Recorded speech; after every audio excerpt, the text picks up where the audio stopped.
Bonjour, Claire de Vlemings. Je vous retrouve cette semaine pour de nouvelles vidéos qui vont désormais être consacrées au syndrome d'Asperger ou autisme de haut niveau. La raison pour laquelle j'ai décidé de principalement consacrer mes vidéos à ce sujet est que je suis moi-même officiellement diagnostiquée autiste Asperger depuis novembre 2019 et que ce sujet me passionne.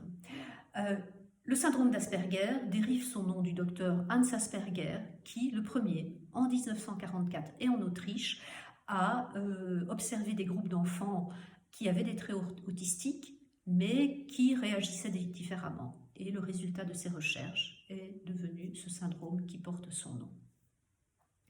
Alors, le syndrome d'Asperger, je vous le disais, fait partie des troubles du spectre autistique. Et il en fait partie depuis 2013, depuis la 5e révision du DSM. Le DSM, c'est la Bible des troubles psychiques et des troubles de l'esprit.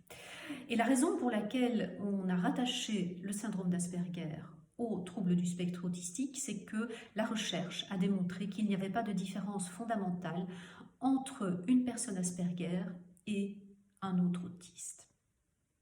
Donc là maintenant, pour le restant de la semaine, je vais vous expliquer de manière extrêmement superficielle ce qu'est l'autisme, quels sont les challenges, quels sont les points forts de l'autisme et de l'autisme Asperger. L'autisme est un type de fonctionnement cognitif. Donc ce n'est pas une maladie. Donc ça ne se soigne pas. On est avec ça, on vit avec ça, on meurt avec ça. C'est plutôt un handicap. Si vous pensez aux autistes sévères, c'est un véritable handicap. Pour les personnes Asperger, certaines se sentent fort handicapées dans leur vie, d'autres beaucoup moins. Mais ça continue à se rattacher au handicap. Et donc c'est le cerveau qui tout simplement fonctionne différemment. Un autre type de câblage. Qui va faire que les circuits neuronaux certains circuits neuronaux vont être moins développés que dans la population standard et d'autres circuits neuronaux vont être plus développés que dans la population standard. Également des effets au niveau de la chimie du cerveau. Puis l'autisme, on ne sait pas trop encore d'où ça vient. La recherche actuellement tend à démontrer qu'il y aurait une cause génétique, parce que quand on diagnostique une personne autiste, souvent dans la famille, on se rend compte qu'il y a d'autres personnes qui présentent des traits autistiques.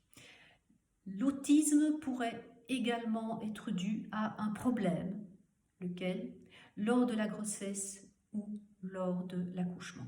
Par contre, en Europe, on associe souvent l'autisme à une incapacité de la mère à tisser un lien avec son enfant, c'est l'approche psychanalytique. Et cette approche psychanalytique, il a été démontré déjà il y a près de 80 ans dans les pays anglo-saxons qu'elle n'était absolument pas fondée. Donc l'autisme n'est pas un problème de relation de la mère avec son enfant.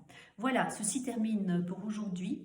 Demain, je vous parle des problèmes rencontrés par les autistes. Si vous avez aimé, n'hésitez pas à liker, commenter, partager. Entre-temps, prenez bien soin de vous, prenez bien soin des autres et restez à la maison.